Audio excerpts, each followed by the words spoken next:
안녕하세요, 여러분. 최원영의 책갈피 126번째 시간입니다.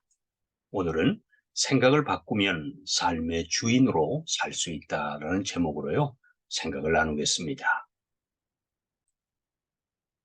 지난 두 차례 방송에서 저희들이 다뤘던 즐겁게 사는 삶, 이 주제를 마무리하는 시간을 가져보려고 합니다. 우리가 즐겁게 살아야 하는 이유는 그렇게 사는 삶이 행복한 삶이기 때문일 겁니다. 그리고 그렇게 살아가는 분이 자기 삶의 주인으로 살아가는 분입니다. 그런데 누구나 행복한 삶을 원하지만 아무나 그런 삶을 살지 못하는 것은 우리들의 생각이 열려 있지 않고 굳게 닫혀 있어서 그런 것일 수 있습니다. 그러므로 생각을 조금만 바꿀 수 있다면 누구나 행복한 삶을 사실 수 있을 겁니다. 지난 방송에서 전해드린 책 인생 수업에서 저자인 법륜 스님은 다음과 같이 말씀하십니다.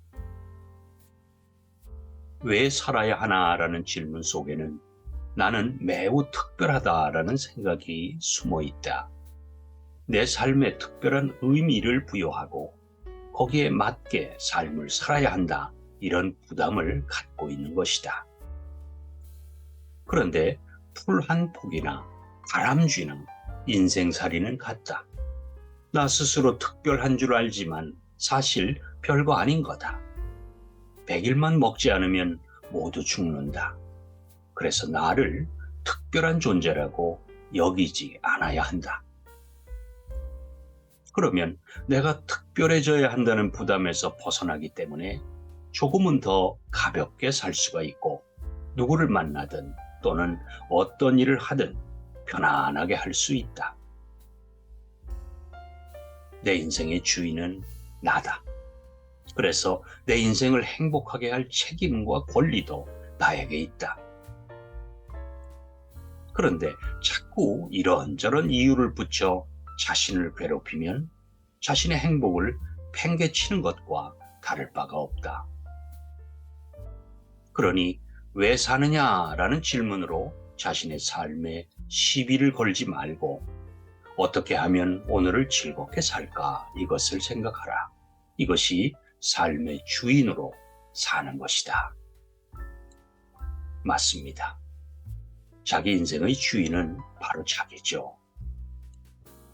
그런데도 우리는 흔히 다른 사람들로부터 행복을 찾으려고 합니다. 그 사람이 나를 사랑해주면 그때 내가 행복해지고 그 사람이 나를 인정해주면 그때 내가 행복하다고 착각하고 사는 것이죠. 이런 삶이 어떻게 나의 삶이고 어떻게 내가 내 삶의 주인이라고 할 수 있겠습니까? 나의 행복은 전적으로 내가 아니라 바로 그 사람이 결정하고 있는데 말입니다.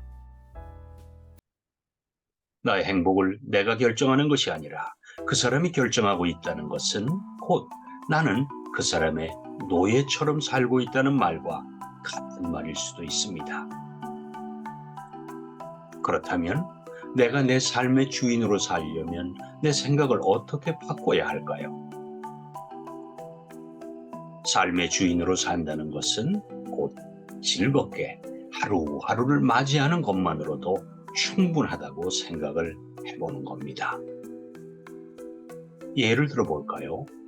해킹을 하는 것을 재미있어 하는 아들이 있다고 우리가 한번 상상을 해보시죠.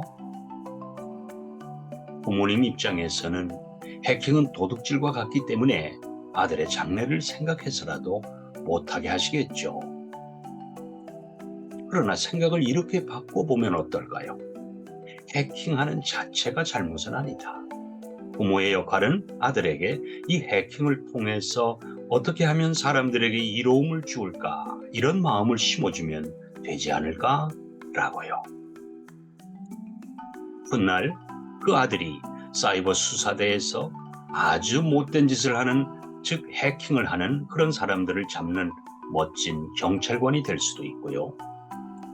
또는 마이크로소프트사의 빌 게이츠와도 같은 멋진 IT 전문 기업의 사장이 돼서 많은 사람들에게 직업을 제공하고 인류에게도 유익한 정보를 얻게 할 수도 있지 않을까요?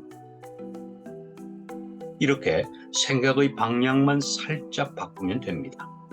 아들이 재미있어 하는 그 일로 인해서 결국 세상을 더 아름답게 변화시킬 주역으로 우리 아들들이 성장할 수도 있을 테니까요. 이제 저 자신에게도 물어야겠습니다. 좋은 상황을 만나든 또는 좋지 않은 상황을 만나든 이 상황을 즐겁게 맞이할 태도가 되어 있는지를 말입니다. 그래서 비가 오면 비와 친구가 되고 눈이 오면 눈과 친구가 되어 즐겁게 놀이할 수 있는 그런 사람이 되고 싶습니다. 이것이 삶의 주인공으로 살아가는 모습이 아닐까 싶습니다. 네, 최원영의 책갈피 126번째 시간. 생각을 바꾸면 삶의 주인으로 살 수 있다라는 내용으로요. 여러분과 함께 정리를 해보았습니다.